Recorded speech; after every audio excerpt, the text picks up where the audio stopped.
My name is Ranjani Santanam, and I am the co-founder of a venture called Palindrome. Palindrome is something we started 3 years ago. When I see three of us, it is me and my sisters. And to be talking about this leadership carpool, I have a lot of experience, and personally I've seen some success, which I wanted to share with all of you. So the commonality between all of us is that we were an all women's team, and we left our high-paying careers to be able to pursue our passion. In our own journeys, we saw differences, but we converged together at Palindrome. So we run this Palindrome, as you can see. What was important is that our tagline was, "You're right whichever way you look at it." That's what is the beauty of Palindrome. So we may be looking at it from different perspectives, but we're all seeing the same thing finally. So someone may be seeing it as a mother, someone may see it after a break, someone may be in the organization and trying to grow, but we're all looking at the same leadership journey. So what I'll do today in the webinar is give a little more insight into Palindrome, what we do, a little bit about leadership and the kind of skills we can build, simple tools and tips if you're looking to get back to work after a break or to take up a new role or shift laterally across sectors or industries, and also open it up for questions in the last 20-25 minutes. I'll keep this crisp because we at Palindrome are not so much into slides and PowerPoint presentations. We believe in experiential learning because in our own careers, we have been at the receiving end of training programs, and a lot of times we've thought of the opportunity when someone looks away to see the slide that this is our chance to just relax and dream. So when we started Palindrome, we believe that it has to be an experiential program, which is really customized so that people take away what is important for them, not what I as a facilitator or trainer thought was important for them. And so in the past 3 years, we have worked with healthcare, with corporate, with students, across the sectors. We've worked with a lot of people, done diversity programs, and it goes a long way back into our careers itself. So a little bit about the team. She's done her MSc Psychology, carries a rich experience of having run assessment and development centers and having done education and training related work. We have chartered accountant, but she's been very, very key in creating a lot of concepts for our programs. She's mentored and coached several team members while she was in PricewaterhouseCoopers. Ranjani, I'm an engineer by qualification, and I did justice to my engineering, where I spent a chunk of my 17 years career in IBM, in the usability, user experience, and the test space. So taking a decision to leave a very comfortable, amazing career at IBM was the biggest risk I took. So 3 years back when I had to decide to leave the job, I know most of us are faced with this. Are you crazy? Do you want to leave a high-paying job? Everyone was really shocked. Why the heck would you leave a comfortable, secure job? But we really wanted that passion to come through and our dream to come true. So we took that step. We took that step because it was calculated risk. Our investment was just our time and our skill. We thought, let's start this with a zero investment of money. We'll do it. What's the worst that can happen? We'll go back to our jobs. So thankfully in the 3 years, we've been able to sustain through word of mouth. We've never reached out to people. We've just been recommended over and over by clients and called for repeated work. And I think that is something we are really, really proud of. Look at what Palindrome does. This is not limited to these programs. We run a lot of programs with everyone. I'm also a certified therapeutic movement facilitator.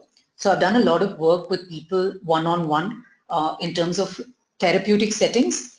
I took this back to my leadership programs and service excellence programs and interleaved it with groups and saw that it actually brought in a lot of therapeutic as well as learning improvements in the programs we did. So it need not be a clinical setting, I realized, where we use movement.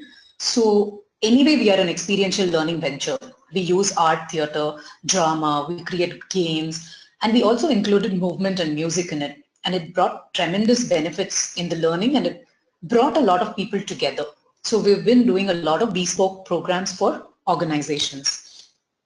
We have our Facebook page. So again, this was part of our no investment policy that we will not spend on a website. And so we created a Facebook page.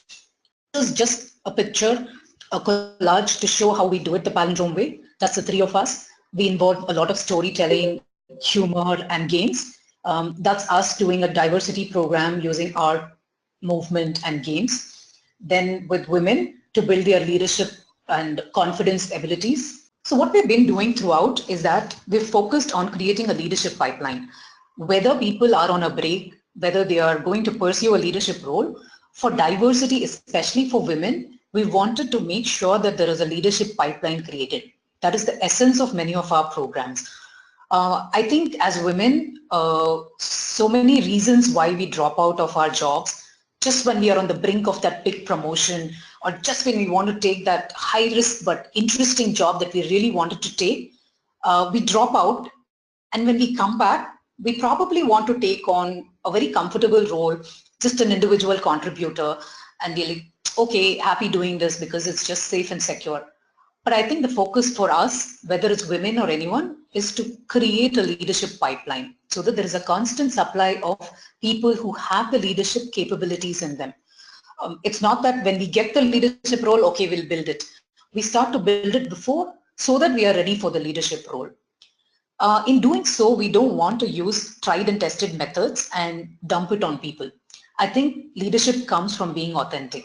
So the crux of our training programs is to bring out that authentic leader in everyone. How do we do this is the transformation process, which is to change from managing to really leading. And then the catalyst for this is our experiential learning. And somehow this catalyst and the transformation process have brought out the authenticity in the people we've worked with. How do we do it is using role plays and all those, which I already spoke about. We try to make it as interactive and experiential as possible for everyone. So today's topic is going to be some of the perceived barriers that we have whenever we take a break for various reasons. And then when we have to get back, we wonder, how do I overcome some of these perceived barriers? So one of the perceived is that, okay, I've taken a break. Now my confidence levels are low. So the confidence levels could be low for various reasons. Maybe because we don't know if the jobs have changed. If we are going back to the same organization, we don't know if people have changed. And maybe we are not up to that is the kind of self-doubt that comes in. So there are low levels of confidence that many women face while going back to work after a break. So what is the practical tool for this? Is to build the confidence. How do we build the confidence? It comes in from, our own internal beliefs. We need to find out what are the self-limiting beliefs. So the simplest tool that we use is to see where I was, where I am, and where I wish to be. And this need not be a really huge career graph, where I was and where am I going to go. Small steps to build our confidence. So the where I was brings out the strengths we had. Where was I? What was I doing? Where am I? To list out a few qualities that you wish you had at that moment. And then in the future, what do you want? A lot of this comes from visualization, positive thinking, and positive psychology. So I did a program with leaders in an organization. They were from different departments. So we realized that, always we're focusing on areas of improvement. Why not focus on the strengths we have? So just because we take a break doesn't take away from our strengths. We definitely still have the strengths, right? And I think if people have gone on a maternity break of sorts, they've emerged stronger as mothers. If people have gotten married, they've emerged stronger with something new, they've started to collaborate with a new person, they've adjusted in a new surrounding. That's change management. I think we underplay what we do by not giving it big names. So when we get married, it's a huge change management. The little conflicts we have every day, conflict management. I think we're doing that unknowingly, and we don't give ourselves enough credit. So a simple tool I would say is to make the where I was, where I am, where I wish to be. Make a really beautiful wish list and see what is the first 2-3 wishes that you can fulfill on your own. It will somehow tie up to the strengths that you have. So for example, if you had if your communication skills was your strength previously, just because you went on a break doesn't mean you lost out on your communication skills. So you continue to have that strength. But why do you feel low on confidence is something that you need to reflect on. Why do I feel that my communication skill may not work out? Or how can I utilize my communication skills as a way back to work? So that is the first step to building the confidence. It has to come from within. How much ever everyone's going to support you, unless you yourself believe and feel that confidence in you, it's definitely not going to help with breaking the perceived barrier. I call it the perceived barriers because we perceive that it's a barrier. It's really not a barrier. So it's all within our mind. Second thing is we think we've missed out on opportunities. I've been away for 1 year, so I'm sure I've missed out on opportunities. Opportunities come and opportunities go. I'm sure there's going to be a new opportunity that will come by. So what is the practical tool for it? Is to reevaluate our needs. Yes, at that point when I took a break, my need was to grow to this level or do this. So that was an opportunity I was looking for. Now that I've had a break and I've come back, do I still have the same need is what we need to reevaluate and see that, was it really a missed opportunity? Will that opportunity come back again is what we need to reflect on. There are changed paradigms. Paradigms are changing every single day with women back in the workforce. I think what people used to think before about taking a break, maternity, and people not even coming back has definitely changed. The paradigm has shifted and we need to adapt to that. People create a lot of stereotypes in the way because of changed paradigms. What is the tool for is to just reset our goals. So after a break, do you now want to work in a company that is close to your house? Then you need to reevaluate your goals.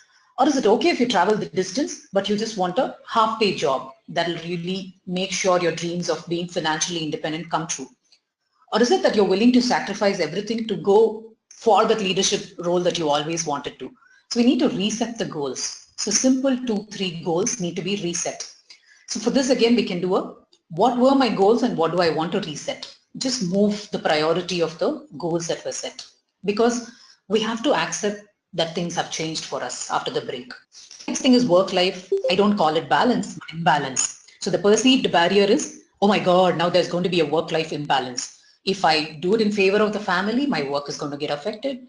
If I prioritize work, everyone's going to think I'm a bad mother, horrible wife. A lot of times, I think children and husbands and people in the family are a lot more cooperative than we give them credit for.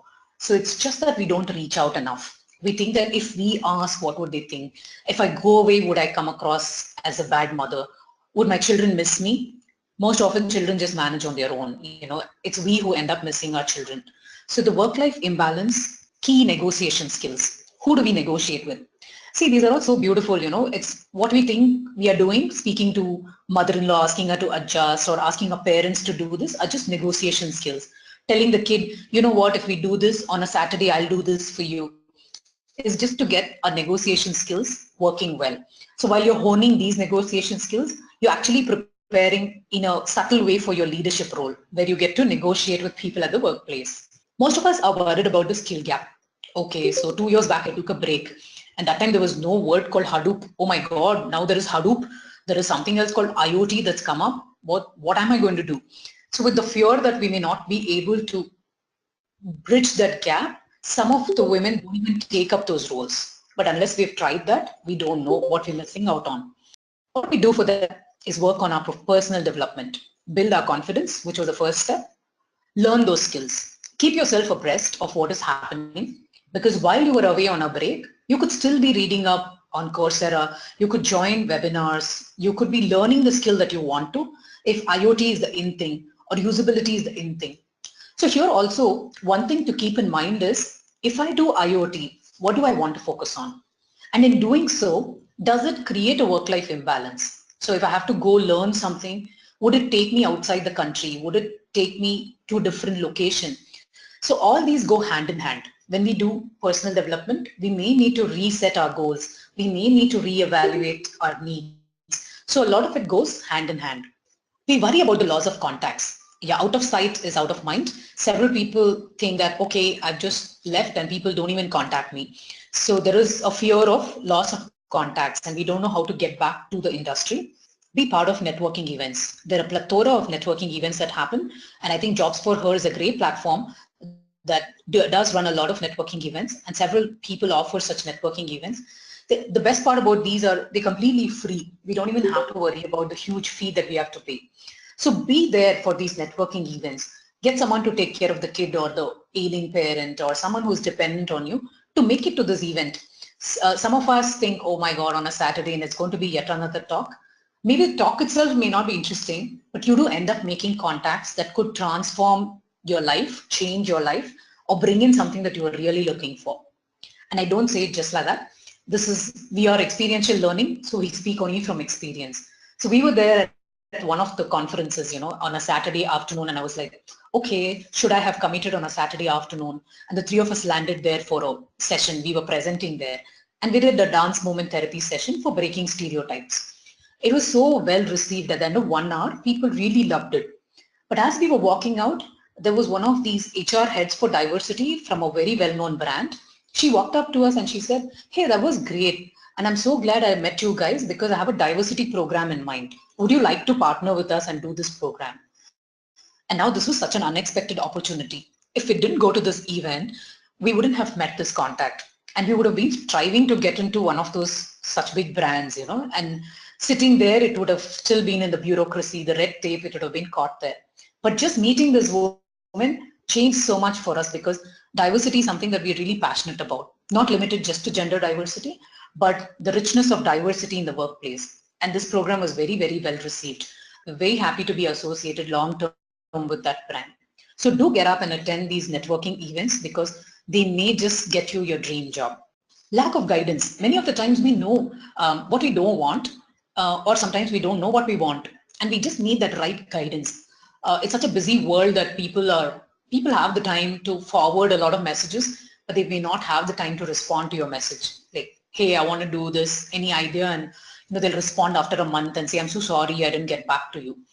But this lack of guidance can be solved by finding your own mentoring groups. And do find peer mentoring groups. I think the best kind of groups you can find are the people who are just like you, homogeneous groups, to discuss what are the things that you want to do, and to find people extremely different from you who can guide you and mentor you into getting into those roles that you want. Final thing is the stereotypes. Even if we've taken care of all these perceived barriers, there are still those stereotypes about people getting back from a break, taking a break, or even changing their careers.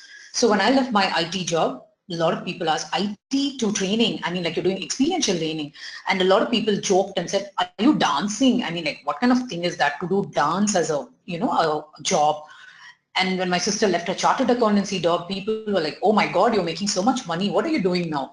So there are a lot of stereotypes, and three women, oh, there are children, there is a marriage. What are you going to do?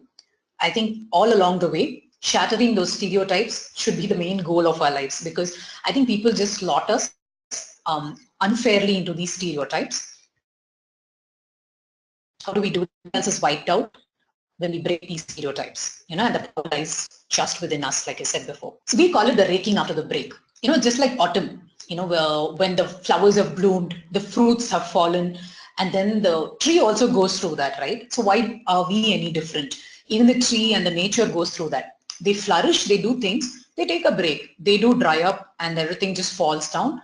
People rake it up, and that's when the tree can rejuvenate and bloom again, fresh and nice. So that's exactly what we deserve to do, right? We've been working so hard, so long.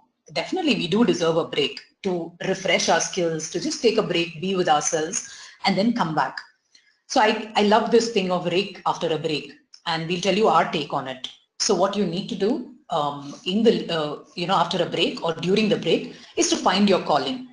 Because what is your true calling, you may have missed out in those busy times when you took a break. You might have missed out because you may have been in an IT career and now you really want to do something creative. In that break, something changed inside you and you felt that, hey, my true calling is actually in painting. Sure, if that's your calling, then I think you need to go for it. And the painting could transform into a business for you if that's what you want to do. But if that's going to just help you find yourself, why not? So the first important thing is to find your calling. Zero in on one focus area. I think most times we are hard on ourselves because we are so used to multitasking. We just make a big list for ourselves. Like, I want to do these 20 things immediately. So zero in on a focus area, one thing that you really want to work on, and find that focus area. It's really important to look at ourselves completely. I think we look at ourselves part by part, as a mother, as we totally focus on ourselves at a point, as a mother, as a wife, as the devoted daughter. So we never look at ourselves completely, as a whole. So very, very important to define your identity. What are you? When we do these programs for nurses, we ask them in the beginning to move and explain something about themselves. A lot of times, they just go back to saying, hi, I'm so-and-so from so-and-so department.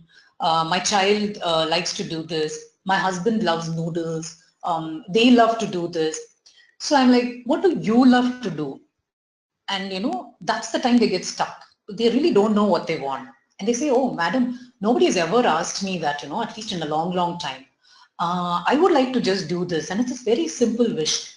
But just setting time aside to define our own identity, who are we, first of all, is very, very important. And I think the break is the best time that you get to find yourselves. Most often we get into a comfort zone. We don't want to step out of it. So either a comfort zone is created during the break or after it. So we're like, okay, now I was comfortable doing this. Should I really step out of it? Unless you step out of your comfort zone, I think it's going to be really difficult to rake. So the final thing is to gear up. How do you gear up? In the leadership carpool. I will get to the leadership carpool in a few minutes, but I want to tell something important, something that I read that was very, very nice.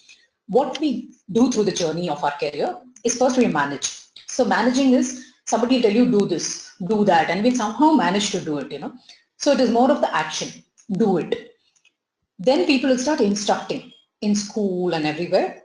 They'll tell you, here's how you do it. Exactly, this is what you have to do. Then we go through a phase where we are going through training. In the training, they'll say, okay, have a go at this. Just do this, and I'll tell you how to do this. Then comes mentoring. Many of us miss out on finding right mentors. I've been really lucky to find the right mentors in my career. Mentoring is where people will say, my advice is do this, because they come from that space where you want to go. So they speak from experience. So for example, I've been an IT manager. Then someone comes to me, I'll say, my advice is, if you want to be in this role, I have seen this, so do this. So you either do the same thing or you don't. And again, when you do the same thing, you either get success or you don't. So sometimes you lose belief in them or you lose belief in yourself. So everything is two-pronged, okay? So that is why finding the right mentor is very, very important, so that they don't just look at only their experience, but also look at what is it that you need, and your experience, and then guide you in the right path. So while I was in IBM, I found this very interesting mentor, and we still have a great relationship. So I started off thinking that I'll speak to her about test automation and she'll give me some technical guidance and stuff like that. But the first time we met, we started doing crosswords together. That's how we became the mentor-mentee. And she said, while I do something, you do something back to me, right? I hope you understand that mentoring is two-way. And I said, yes, absolutely. And in my mind, I had a doubt. What am I going to do for her in return, seriously? Because I am myself lost and I'm going to ask her for information. But she made me such a partner in everything that she did. We wrote a paper on gender diversity initiatives for the VIPAN conference. You'll find it on Google. So both of us co-authored it. And when it was time to present it in the United States, she told me to go present it. And I was like, really? Me? So she said, yes, I think you should go do that. So in that mentoring relationship, I got a lot from her. And after we started our organization, she's the first person I met. And I told her, I've started Palindrome and this is my plan. This is what I want to do. And she said, okay, all sounds good. But, if I had this problem statement, would you be able to do it? And that problem statement I wrote on a tissue paper because I didn't expect her to give me a challenge. Without thinking twice, I told her, yes, I'll be able to do it for you. And she said, fine, if you can give me a clear picture, I'll give you this project. You can do it as your first project. And even before we got our bank account, we had finished her program and got the first check. And I was so glad that I was able to give back to my mentor in some way. We've been continuously associated with them over the years, and my mentor has been extremely, extremely helpful in the decisions that I take. I just have to sound it off, she's a sounding board, and she'll be very critical of my ideas, and she'll tell me what I'm doing wrong and what I'm doing right, or encourage me. So do find that right mentor. It could even be someone not from your organization or your previous organization, or it could even be your neighbor. You never know who's going to be the best mentor, but somebody who will be able to guide you in the right direction. So mentoring is still at the stage where someone's going to give you an advice. And then people go to counseling, where they tell you what is your feeling. So I'll give you medication or I'll give you some tips, and that is the counseling part. So final level you reach when you're like really, really mature, you've gone through all these stages of managing, training, mentoring, and then finally you reach coaching. So in coaching, what happens is someone helps you. It's like these sports people, right? So nobody's going to go bat for Sachin, nor are they going to tell Sachin Tendulkar how to bat. But they're going to be there to build that power, build that confidence, And as Sachin tells what he wants to do, the coach is going to help. So we see that even the Sachin Tendulkar needs a coach sometimes, even the Indian best team needs a coach. So everybody needs a coach, someone who is able to say, how do you think you should do this? Not how do you think I should do this or how I think you should do this, but to ask you, how do you want to do this, and empower you. So what I really like about empowerment is not that we fight someone's battle, but we just equip them to fight their own battle. And that's what coaching is all about. So what I'm going to tell you next is about coaching. Coaching is a very, very important thing, and it's picking up real good speed now. Everyone has a coach. There are people who are life coaches, people who do a lot of different kinds of coaching. While I have not done my certification course from the ICF for coaching, I have been able to use really interesting means in my psychotherapeutic setting to use those tools and help people build their leadership skills, their confidence, experience it on themselves and feel empowered.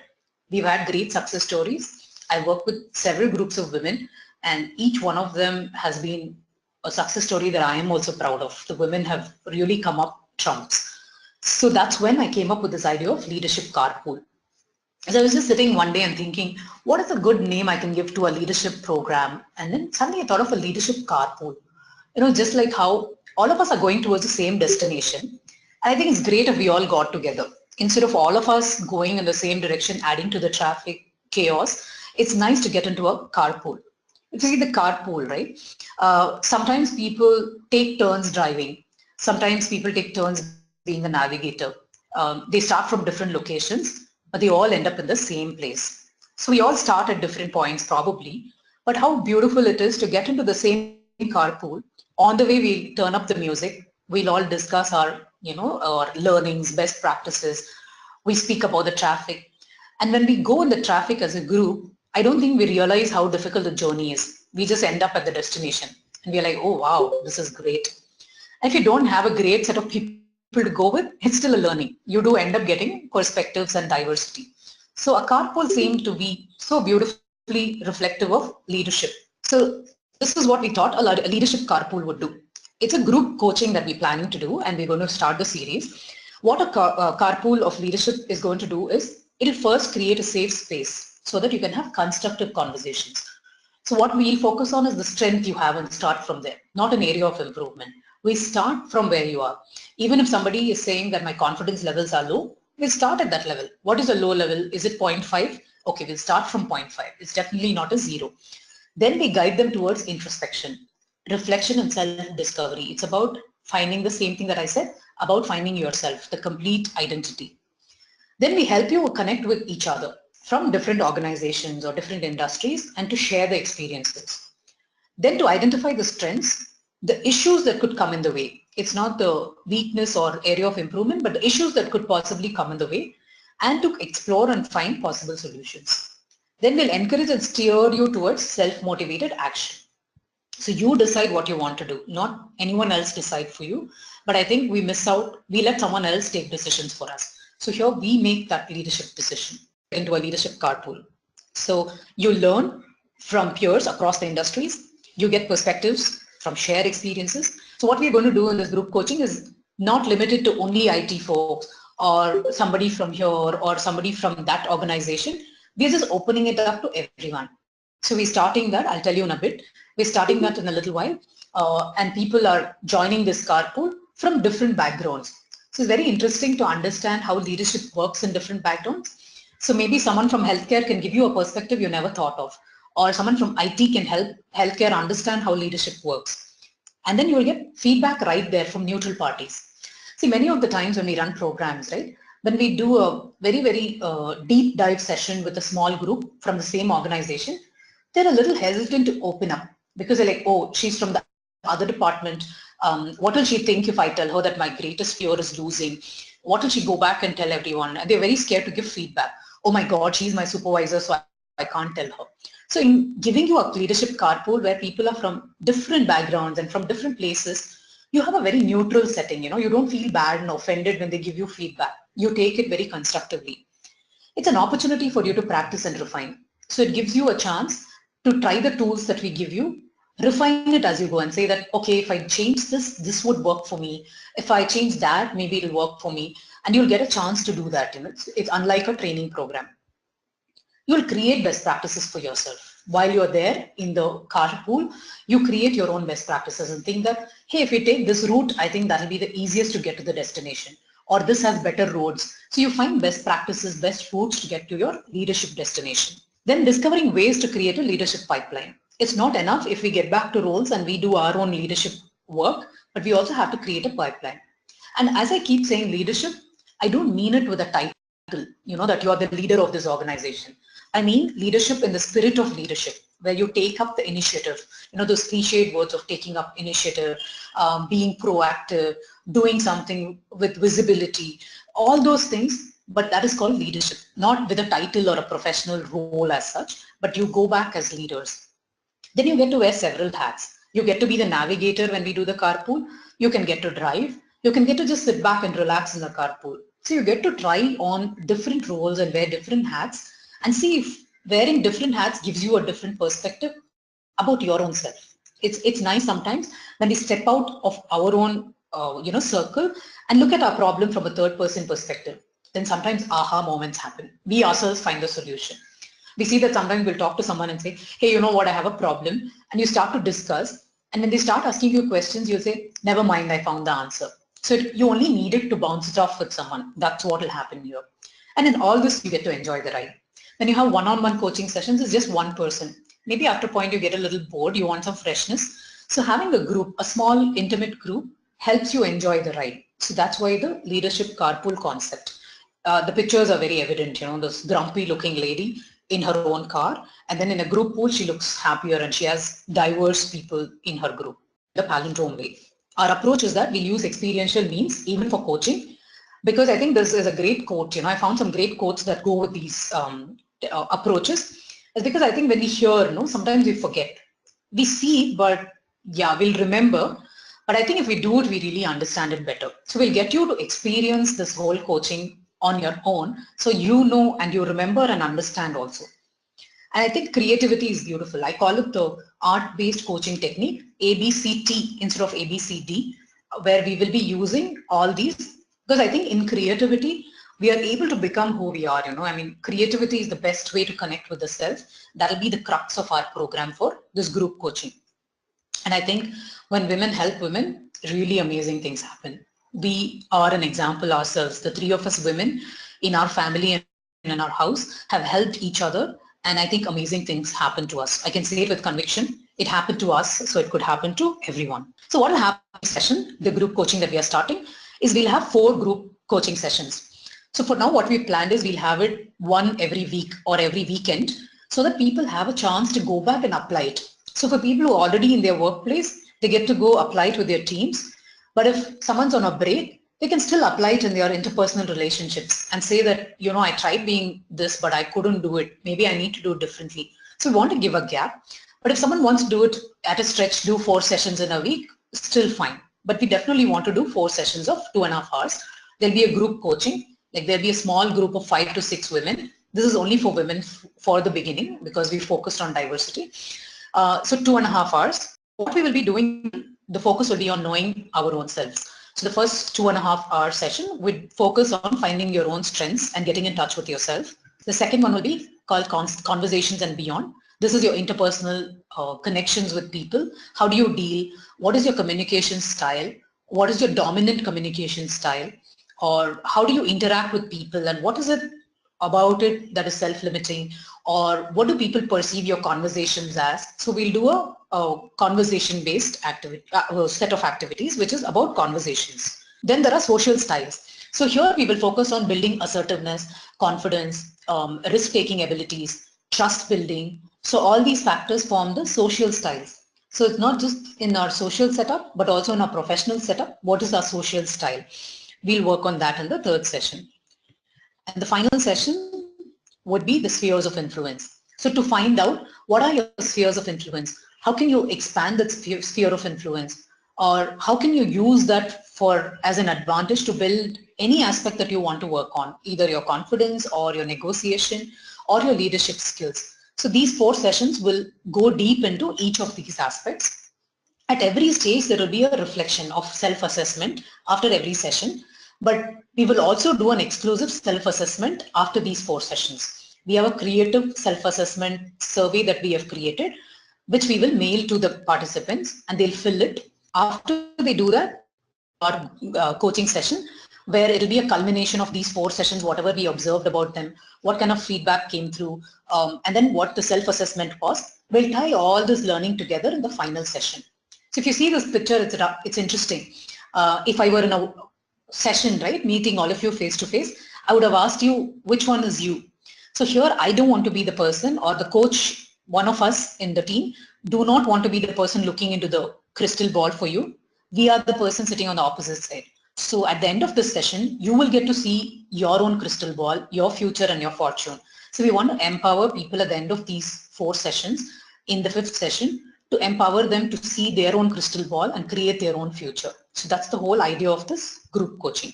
So there are 4 sessions, each of it doing this, then a self-assessment questionnaire and a final one-on-one coaching session. So this is how we are going to take the program forward, the details of the journey of getting there. So we've stayed with the theme of the carpool. So let's all go there together instead of driving to those places and feeling stressed, reaching the leadership journey or getting back to work. So you can book your seat in the carpool by mailing to me. For Job for Her, we really love the concept of Job for Her. We would be giving a discounted fare. And I know it's short notice, but one of our groups is starting from 1st July. We have people signed up for it. These are very small groups. We don't want it to be like training. We want it to be very, very intimate and very deep dive. So it'll be just 5-6 women. And we're starting it from July 1st. It happens every Saturday, entire month. And then people get to choose when they want to have their final session, wherever they want it. Also, I felt that some people may want to come try it, and we should give them an opportunity to try it. So if you're interested, you could join us on the 1st alone and just pay a small fee of $750 for that day alone. Experience it and see if this is something interesting, something that will benefit you, and then decide whether you want to do the whole thing. At least you would have benefited in knowing yourself in the first session, and you wouldn't have to like really invest without knowing what this experience is going to be like.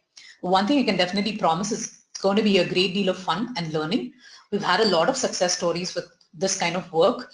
So we want to extend it to more people who want to go back after a break. So do write in and ask me any details if you wish to about the carpool. All the very best and thanks for listening to me. Yeah. Thank you so much, Ranjani. Thanks everyone for the workshop. Thank you.